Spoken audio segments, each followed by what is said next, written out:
والعاقبۃ للمتقین والصلاۃ والسلام علی سید الانبیاء والمرسلین اما بعد فقد قال اللہ تبارک و تعالی فی شان حبیبہ مخبرا و آمرا ان اللہ و ملائکتہ یصلون علی النبی یا ایہا الذین آمنوا صلوا علیہ وسلموا تسلیما الصلاۃ والسلام علیک یا سیدی یا رسول اللہ الصلاۃ والسلام علیک یا سیدی یا حبیب اللہ الصلاۃ والسلام علیک یا سیدی یا نبی اللہ وعلی آلک واصحابک یا سیدی یا جد الحسن والحسین۔ تمام حمد و ثنا، تعریف و توصیف اللہ مجدہ الکریم کے لیے ہے، جو ہم سب کا خالق بھی ہے اور ہم سب کا مالک بھی ہے۔ تمام حمد و ثنا کے بعد رسول اکرم نور مجسم شاہ بنی آدم، ہم سب کے آقا و مولا احمد مجتبیٰ جناب محمد مصطفیٰ صلی اللہ علیہ وسلم کے حضور ناز میں اپنی عقیدتوں، محبتوں اور ارادوں کا خراج عرض کرنے کے بعد واجب الاحترام ذوی الاحتشام سامعین محتشم، السلام علیکم ورحمۃ اللہ وبرکاتہ۔ آج کا یہ عظیم مقدس دن جو اللہ نے ہمیں عطا فرمایا اور ہم سب کو اپنے گھر میں آنے کی ہمیں توفیق عطا فرمائی، اللہ میرا اور آپ کا ایک ایک لمحہ اپنی بارگاہ میں شرف قبولیت عطا فرمائی۔ میرے حضور نے ارشاد فرمایا کہ اے لوگو، میرے صحابہ کو برا بھلا نہ کہنا، میرے صحابہ کا ایک مٹھی بھر جو صدقہ کرنا بعد میں آنے والا احد پہاڑ کے برابر بھی اگر صدقہ دے تو ان کے درجے کو نہیں پہنچ سکتا۔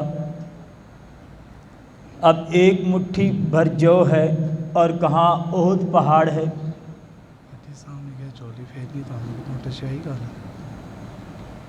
اب ایک مٹھی بھر جو ہے اور احد پہاڑ ہے، اور صرف احد پہاڑ نہیں بلکہ احد پہاڑ سونے کا بنا دے، ان کو بھی صدقہ کر دے تو سرکار کے صحابہ کے ایک مٹھی بھر جو کی مقدار کو نہیں پہنچ سکتا۔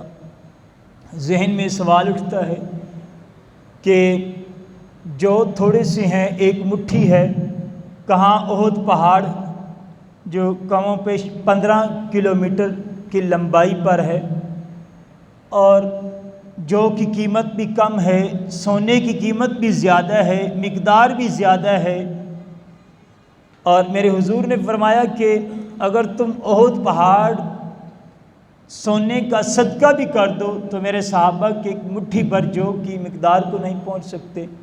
وجہ کیا ہے؟ ریزن کیا ہے؟ اللہ اکبر، رب تعالی مٹھی بھر جو کو نہیں دیکھ رہا بلکہ یہ دیکھ رہا ہے کہ ان کی نسبت میرے مصطفیٰ سے ہو گئی ہے، ان کی نگاہوں میں جمال مصطفیٰ آ گیا ہے، ان کی نسبت حضور سے ہو گئی ہے، جس کی وجہ سے اللہ نے انہیں یہ مقام عطا فرما دیا ہے کہ ان کے آنے والے بعد میں جو شخص ہے وہ اگر احد پہاڑ کے برابر صدقہ بھی کرے گا تو ان کے مٹھی بھر جو کی مقدار کو نہیں پہنچ سکتا۔ تو یہ صحابہ کی شان ہے، یہ عظمت ہے جو اللہ نے صحابہ کرام کو عطا فرمائی۔ ان تمام صحابہ میں سے جن کا آج میں نے ذکر اپنے لیے سعادت سمجھتا ہوں، حضرت سیدنا عثمان غنی رضی اللہ تعالی عنہ، کیونکہ 18 ذی الحجہ کو آپ کا یوم وصال ہے، تو یہ اپنے لیے سعادت سمجھتا ہوں کہ حضرت سیدنا عثمان غنی رضی اللہ تعالی عنہ کی کچھ باتیں، کچھ تذکرے آپ کے سامنے ذکر کیے جائیں۔ حضرت سیدنا عثمان غنی رضی اللہ تعالی عنہ، آپ کا وہ مقام ہے، وہ مرتبہ ہے جو صرف حضرت عثمان غنی کا ہی ہے، کسی کو اللہ نے عطا نہیں فرمایا۔ جب سے انسانیت وجود میں آئی، حضرت آدم علیہ السلام سے لے کر آج جب تک انسانیت وجود میں آئی، حضرت عثمان غنی کے علاوہ کوئی ایسا شخص زمانے میں موجود نہیں جس کے گھر کے اندر نبی کی 2 صاحبزادیاں یکے بعد دیگرے ہیں۔ وہ شان ہے تو حضرت سیدنا عثمان غنی رضی اللہ تعالی عنہ۔ اگر اس دور میں ہم دیکھیں کہ اگر کسی نے اپنی بیٹی کے لیے رشتہ دیکھنا ہو تو وہ 110 دفعہ سوچے گا کہ جس کے ہاں میں رشتہ جوڑنے جا رہا ہوں، جس کے ہاں اپنی بیٹی کا رشتہ طے کرنے لگا ہوں، اس کے اخلاقیات کس طرح کی ہیں، اس کا کردار کس طرح کا ہے، اس کا اٹھنا اور بیٹھنا کس طرح کا ہے، اس کی بیٹھک کیسی ہے، اس کا طرز زندگی کیا ہے، وہ ہر لحاظ سے یہ سوچتا ہے۔ بھلے اس کے اپنے اخلاقیات پس سے پس تر ہوں، لیکن اپنی بیٹی کا رشتہ دیکھنے کے لیے وہ کافی دفعہ اس بات کو سوچے گا۔ اگر چھوٹے کے ہاں یہ فیصلہ ہو جائے کہ ہمیں رشتہ منظور ہے، لیکن جب بڑوں میں یہ بات آ جائے تو وہ دیکھتے ہیں کہ نہیں بھی ہم جس کے اپنی بیٹی بیانے لگے ہیں اس کا منصب کیا ہے، معاشرے میں اس کا طرز زندگی کیا ہے، معاشرے میں اس کی عزت کیا ہے۔ لیکن قربان جاؤں، حضرت عثمان غنی کی شان پر میرے حضور نے اپنی صاحبزادی کے لیے 2 دفعہ سوچا ہے تو عثمان غنی کے لیے سوچا ہے۔ اللہ اکبر۔ حضرت عثمان غنی رضی اللہ تعالی عنہ یہ وہ صحابی رسول ہیں، یہ وہ عظیم ہستی ہیں کہ میرے حضور نے اپنی صاحبزادی سے کہا کہ اے میری بیٹی، حضرت عثمان غنی کی عزت کیا کرو، کیونکہ اس کی اخلاقیات محمد مصطفیٰ سے ملتے ہیں۔ یعنی عثمان کے اخلاقیات بھی حضور کے ساتھ ملتے جلتے تھے۔ حضرت عثمان غنی رضی اللہ تعالی عنہ شرم و حیا کے پیکر، جامع القرآن حضرت عثمان غنی رضی اللہ تعالی عنہ، آپ کی سخاوت اور آپ کی شرم و حیا یہ بھی بڑی مشہور ہے۔ حضرت عثمان غنی رضی اللہ تعالی عنہ اپنا مال جان ہر چیز حضور پہ قربان کر دی۔ یہ آپ بہت بڑے تاجر تھے۔ حضور نے غزوہ تبوک کے لیے اعلان کیا، جس کو غزوہ عسرت بھی کہتے ہیں، تبوک بھی اس کا نام ہے، جیش العسرت بھی اس کو کہا جاتا ہے۔ حضور نے اس کے لیے چندے کا اعلان کیا، کہا کہ غزوہ کے لیے جانا ہے، مالی حالات مسلمانوں کی کمزور ہیں تو ہر شخص اپنی استطاعت کے مطابق اس میں حصہ ڈالے تاکہ غزوہ کے لیے بھرپور تیاری کی جا سکے۔ حضرت عثمان غنی رضی اللہ تعالی عنہ تشریف فرما۔ حضرت عبد الرحمن ابن خباب فرماتے ہیں کہ میں بھی وہاں پر موجود تھا۔ جب میرے حضور نے اعلان کیا تو حضرت عثمان غنی کھڑے ہوئے اور کہا کہ حضور میں 100 اونٹ بما ساز و سامان کے آپ کی خدمت میں حاضر کرتا ہوں، حضور قبول فرما لیجیے۔ سخاوت کا یہ انداز ہے، 100 اونٹ بما ساز و سامان کے حضور کی بارگاہ میں پیش کر دیے۔ میرے حضور نے پھر اعلان کیا، پھر عثمان غنی کھڑے ہوئے، دوسری مرتبہ کہا کہ حضور 100 اونٹ بما ساز و سامان کے آپ کی خدمت میں پیش کرتا ہوں۔ حضور نے تیسری مرتبہ اعلان فرمایا، عثمان غنی پھر کھڑے ہوئے، کہا کہ حضور میں 100 اونٹ بما ساز و سامان کے آپ کی بارگاہ میں پیش کرتا ہوں۔ یعنی ایک ہی لمحے، ایک ہی وقت میں، ایک ہی جگہ پہ بیٹھ کر 300 اونٹ بما ساز و سامان کے حضور کی بارگاہ میں پیش کر دیے۔ یہ سخاوت کا انداز ہے حضرت عثمان غنی کا، کہ جب حضور کی زبان سے یہ نکل آئے جملے کہ رب کی بارگاہ میں خرچ کرو، تو حضرت سیدنا عثمان غنی آگے بڑھتے ہیں اور 300 اونٹ بما ساز و سامان کے حضور کی بارگاہ میں پیش کر دیتے ہیں۔ اللہ اکبر۔ یہ انداز دیکھیں کہ مال سے محبت نہیں، سرکار سے جملوں سے محبت ہے۔ سرکار سے محبت ہے کہ آپ کا فرمان جو زبان سے نکل آیا، حضرت عثمان غنی نے فوراً اس کو پورا کر دیا۔ اللہ اکبر۔ اسی موقع پر اور اسی لمحے پہ حضور نے حضرت عثمان غنی کو غنی کا لقب عطا فرما دیا۔ تو یہ غزوہ تبوک کا موقع تھا جب حضور نے حضرت عثمان کو غنی کا لقب عطا فرمایا۔ تو حضرت عثمان غنی ذو النورین کے لقب سے بھی مشہور، حضور کی دو صاحبزادیاں یک کے بعد دیگرے عثمان غنی کے نکاح میں آئی تو ذو النورین بن گئے۔ جب حضور کی بارگاہ میں اپنا مال پیش کیا تو سرکار نے غنی کا لقب عطا فرما دیا۔ تو یہ شان حضرت عثمان غنی کو حضور کے در سے ملی ہے، اور یہ وہ عثمان ہیں یارو، ان کے تذکرے اور ان کی شان کیا بیان کروں۔ خود خریدنے والے جنت حضور سے حضرت عثمان غنی ہیں۔ حضرت عثمان غنی نے حضور سے 2 مرتبہ جنت کو خریدا ہے۔ کنواں بحر الرومی، یہ ایک کنواں تھا جو کہ یہودی کے قبضے میں تھا، اور وہ یہودی کیونکہ اس کنویں کا پانی میٹھا تھا تو وہ جب یہودیوں کو فروخت کرتا تو وہ کم قیمت میں ان کو پانی دے دیتا، لیکن جب مسلمان اس پانی کو خریدنے کے لیے آتے تو ان کو ڈبل قیمت لگا کر وہ مسلمانوں کو فروخت کرتا، یعنی مسلمانوں سے ڈبل قیمت وصول کر کے ان کو پانی پینے کے لیے ملتا تھا۔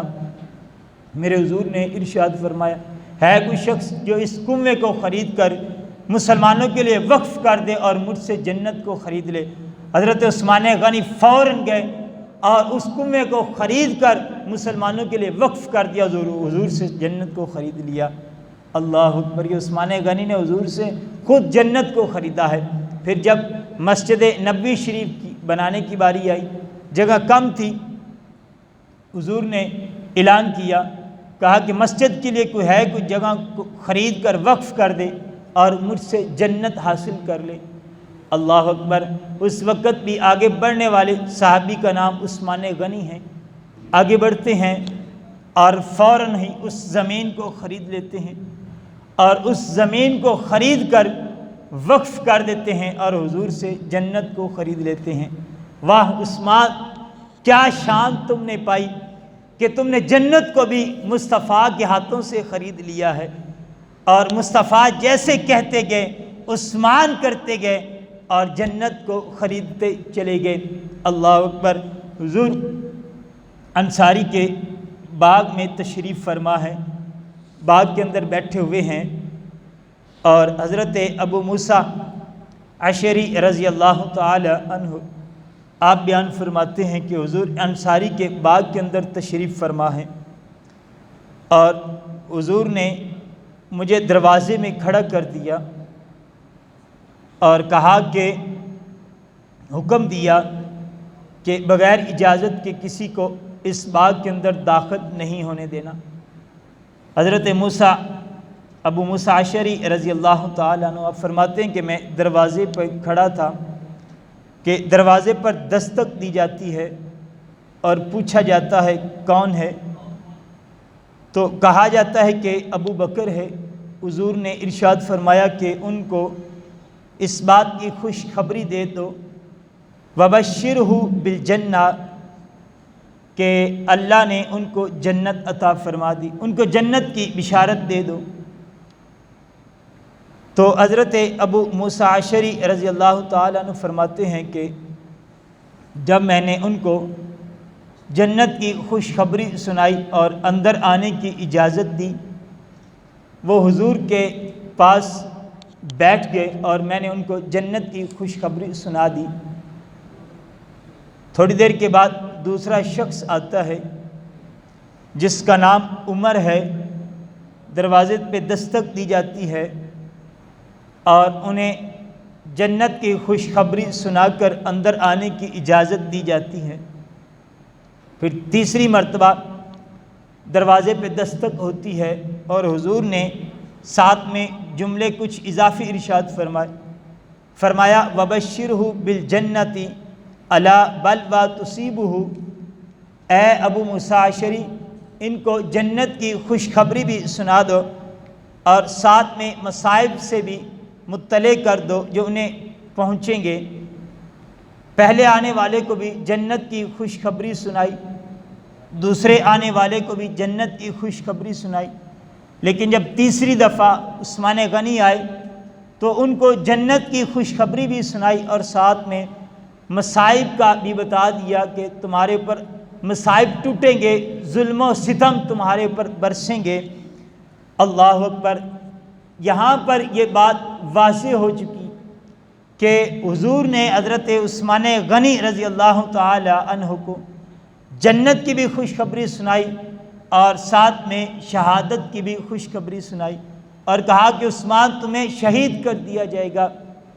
حضرت عثمان غنی رضی اللہ تعالی عنہ یہ وہ ہستی ہیں کہ صحابہ کرام تشریف فرما ہیں، حضور کی بارگاہ میں ایک جنازہ پیش کیا گیا اور عرض کی گئی کہ یا رسول اللہ صلی اللہ علیہ وسلم اس شخص کا جنازہ پڑھا دیں، تو میرے حضور نے جنازہ پڑھانے سے انکار کر دیا۔ صحابہ عرض کرتے ہیں کہ یا رسول اللہ صلی اللہ علیہ وسلم ماضی میں ایسا کبھی نہیں ہوا کہ ہم نے اپنی زندگی میں ایسا کبھی نہیں دیکھا کہ آپ کے پاس جنازہ لایا جائے اور آپ پڑھانے سے انکار کر دیں، ماضی میں ایسا کبھی نہیں ہوا، لیکن آج یہ عجیب معاملہ ہوا کہ آپ نے جنازہ پڑھانے سے انکار کر دیا۔ میرے حضور نے تاریخی جملے ارشاد فرمائے، کہا میرے صحابہ یہ شخص میرے عثمان سے بغض رکھتا ہے جس کی وجہ سے اللہ نے بھی اس کو قبول نہیں کیا، اور عثمان کے بغض کی وجہ سے حضور نے اس شخص کا جنازہ پڑھانے سے انکار کر دیا۔ میرے حضور نے اپنے تمام صحابہ سے ہمیں محبت کرنے کا حکم دیا، کہا کہ میرے صحابہ سے تم نے محبت کرنی ہے، ان سے پیار کرنا ہے، اور پھر میرے حضور نے ارشاد فرمایا کہ میرے صحابہ کشتی نوح کی مانند ہے، جو اس پر سوار ہو گیا وہ فلاح پا گیا۔ تو صحابہ کرام سے محبت کرنے کا بھی ہمیں درس دیا گیا، ہمیں حکم دیا گیا۔ لیکن حضرت عثمان غنی رضی اللہ تعالی عنہ آپ کیونکہ دماد مصطفیٰ ہیں، عشرہ مبشرہ میں سے، اور آپ نے حضور سے خود جنت کو خریدا ہے، اس لیے آپ کا مقام بھی وراء الورا ہے، خلیفہ الرسول بھی ہیں، خلیفہ سوم بھی ہیں۔ اور اس دور میں جہاں پر بڑے دنوں کو منایا جاتا ہے، مدر ڈے کو منایا جاتا ہے، ٹیچر ڈے کو منایا جاتا ہے، سسٹر ڈے کو منایا جاتا ہے، مزدور ڈے کو منایا جاتا ہے، مختلف تہوار کو منایا جاتا ہے، تو آج ضرورت ہے کہ ہم حضرت عثمان غنی رضی اللہ تعالی عنہ کے دن کو بھی منائیں، تاکہ حیا کو فروغ ملے، کہ جو شرم و حیا کے پیکر کا ہم دن منا رہے ہیں، ہم ان کی سیرت سے پڑھیں، ان کی سیرت سے سمجھیں اور دیکھیں کہ انہوں نے اپنی زندگی کو کیسے بسر کیا ہے، اور اپنے طرز زندگی کا ان کا انداز کیا اچھا تھا، اور ہم نے بھی ان کے نقش قدم پر چل کر اپنی زندگی کو گزارنا ہے۔ حضرت سیدنا عثمان غنی رضی اللہ تعالی عنہ، آخری جھلک آپ کی سیرت پر ڈالتا چلوں کہ حضرت سیدنا عثمان غنی رضی اللہ تعالی عنہ جب حضور نے مکہ سے ہجرت کی مدینہ میں، تو حضور نے کئی سفر مکے میں کیے، ان میں سے ایک سفر جو بہت ہی مشہور ہے صلح حدیبیہ کا۔ تو یہ صلح حدیبیہ کا جو مقام ہے، وہاں سے جو سفیر بن کر جو شخص مکہ کی طرف جو گئے ہیں، اس شخص کا نام حضرت سیدنا عثمان غنی رضی اللہ تعالیٰ۔ بڑے بڑے بادشاہوں کے سفیر بن کے گئے ہیں، کیسو کسریٰ جیسی بادشاہوں کے سفیر بن کے کئی ایسے ممالک کے اندر گئے ہیں، لیکن واہ کیا قربان جاؤں عثمان غنی تمہاری شان پر، تم سفیر بن کے گئے ہو، تم مصطفیٰ کے سفیر بن کر مکے کے اندر گئے ہو۔ جب حضور مدینہ سے نکلے مکہ کی طرف، آپ عمرے کی نیت سے گئے، تو کفار مکہ کو اس بات کا علم ہوا کہ حضور اپنے صحابہ کے ساتھ مکہ میں داخل ہو رہے ہیں، اور ان کو افواہ اس بات کی پھیلائے گی کہ وہ جنگ کرنے کے لیے آ رہے ہیں، لیکن حضور تو عمرے کی نیت سے مدینہ سے مکہ کی طرف جا رہے تھے۔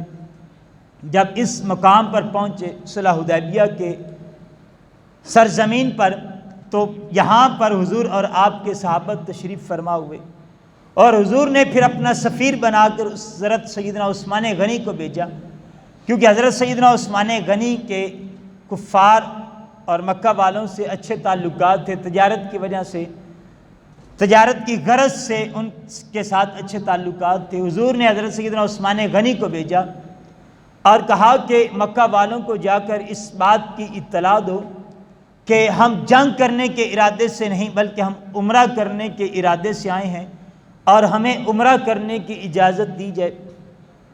حضرت عثمان غنی صلح حدیبیہ کے مقام سے نکلتے ہیں اور مکے کی گلیوں میں جب داخل ہوتے ہیں تو یہاں پر صلح حدیبیہ کے مقام پر جو صحابہ کرام تشریف فرما ہے، آپس میں محو گفتگو ہیں، آپس میں کلام کر رہی ہیں، اور گفتگو کیا ہے، عنوان کیا ہے؟ گفتگو یہ چل رہی ہے کہ اے عثمان، تم کتنے مقدر والے ہو کہ مکے میں جا رہے ہو، مکے کا طواف کرو گے، اس کی زیارت کرو گے، حجر اسود کا بوسہ لو گے۔ صحابہ کرام آپس میں یہ گفتگو کر رہے ہیں۔ جب میرے حضور نے صحابہ کرام کی اس گفتگو کو سنا تو کہا کہ اے صحابہ، تمہارا یہ خیال ہے کہ عثمان مکے میں گیا ہے تو کعبے کا طواف کر رہا ہوگا، حجر اسود کو چوم رہا ہوگا، اور ہم یہاں صلح حدیبیہ کے مقام پر بیٹھے ہیں۔ اے میرے صحابہ، تم کہتے ہو کہ عثمان کعبے کے چکر لگا رہا ہے، طواف کر رہا ہے، حجر اسود کو چوم رہا ہے۔ اے میرے صحابہ، عثمان کعبے کو دیکھے گا بھی نہیں۔ تم تو کعبے کا چکر لینے کی بات کرتے ہو، تم تو طواف کرنے کی بات کر رہے ہو۔ عثمان اپنے محبوب کے بغیر کعبے کو دیکھے گا بھی نہیں۔ یہاں پر صلح حدیبیہ کے مقام پر حضور یہ جملے ارشاد فرما رہے ہیں۔ وہاں پر عثمان مکے میں داخل ہو گئے۔ جب عثمان مکے میں داخل ہوئے، روایتوں میں آتا ہے کہ حضرت سیدنا عثمان غنی رضی اللہ تعالیٰ عنہ نے ایسے اپنے چہرے پر ایسے کپڑا کر لیا، کعبے کی طرف، جس طرف کعبہ تھا اس طرف ایسے کپڑا کر کے وہاں سے گزر کے اور کعبے کو دیکھا تک نہیں۔ اللہ اکبر! یارو، صلح حدیبیہ کے مقام پر حضور جملے ارشاد فرما رہے ہیں، اور اسی عینی وہی ٹائم، وہی وقت عثمان کعبے کو دیکھ بھی نہیں رہے۔ کعبے میں داخل ہوئے، کفار سے گفتگو کی، اور کفار کہتے ہیں کہ عثمان، اگر تم کسی بہانے آ گئے ہو، جاؤ کعبے کا طواف کر لو، تمہیں اجازت ہے، لیکن تمہارے مصطفیٰ کو ہم اجازت نہیں دیں گے۔ اور جب انہوں نے کہا کہ جاؤ تم کعبے کی زیارت کر لو، اس کے چکر لگا لو، تاریخی جملے حضرت عثمان غنی نے ارشاد فرمائے، کہا کہ کون سا کعبہ، کس کعبے کی بات کر رہے ہو؟ تو کفار کہتے وہی کعبہ جو سامنے موجود ہے۔ تو کہا کہ اس کعبے کو تو میں بچپن سے جانتا ہوں، لیکن اس کا مقام، اس کا مرتبہ جس نے ہمیں بیان کیا ہے، وہ ہستی حدیبیہ کے مقام پر تشریف فرمائے۔ کہا جب تک میرا یار میرے ساتھ نہیں ہوگا، میں اس کعبے کے چکر نہیں لگاؤں گا۔ کہا جب یار ساتھ ہوگا تو کعبے کے چکر لگانے میں بھی اپنا ہی مزہ ہوگا۔ تو حضرت سیدنا عثمان غنی رضی اللہ تعالیٰ عنہ نے حضور کے بغیر کعبے کا طواف نہیں کیا، طواف کرنے کو دور کی بات، کعبے کو ایک نگاہ دیکھا تک نہیں۔ یارو، جس کعبے کو دیکھنا عبادت ہے، حضرت عثمان غنی نے حضور کے اجازت کے بغیر اس کعبے کو دیکھنا بھی اپنے لیے عبادت نہیں سمجھا۔ کہا جب حضور ساتھ ہوں گے تو پھر عبادت کا بھی اپنا مزہ ہوگا، پھر کعبے کو دیکھنے کا بھی اپنا ہی مزہ ہوگا۔ تو حضرت سیدنا عثمان غنی رضی اللہ تعالیٰ عنہ یہ وہ ہستی ہیں، یہ وہ عظمتوں اور شانوں والی ہستی ہیں جن کو ذوالنورین بھی کہا جاتا ہے، غنی بھی کہا جاتا ہے، جامع القرآن بھی کہا جاتا ہے، شرم و حیا کا پیکر بھی ان کو کہا جاتا ہے۔ اللہ رب العزت کی بارگاہ میں دعا ہے رب لم یزل ہم سب کو حضرت سیدنا عثمان غنی رضی اللہ تعالی عنہ کے نقش قدم پر چلنے کی توفیق عطا فرمائے۔ اللہ ہماری بھی آنکھوں میں حیا عطا فرمائے۔